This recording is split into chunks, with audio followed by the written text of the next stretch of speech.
నమస్కారం, ఘంటారావానికి స్వాగతం. ముందుగా ప్రధానాంశాలు.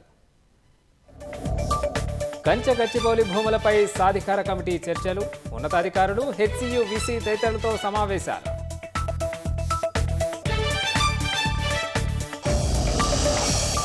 యంగ్ ఇండియా పోలీసు స్కూల్ను ప్రారంభించిన సీఎం, తరగతి గదుల్లోనే దేశ భవిష్యత్తు నిర్మితమవుతుందని వెల్లడి.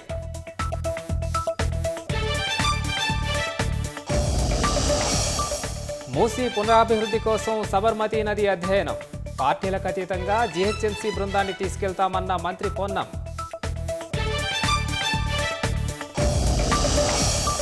ఢిల్లీకి చేరుకున్న ముంబై ఉగ్రదాడి కేసు నిందితుడు తహవూర్ రానా, ప్రత్యేక విమానంలో భారత్కు పంపిన అమెరికా అధికారులు.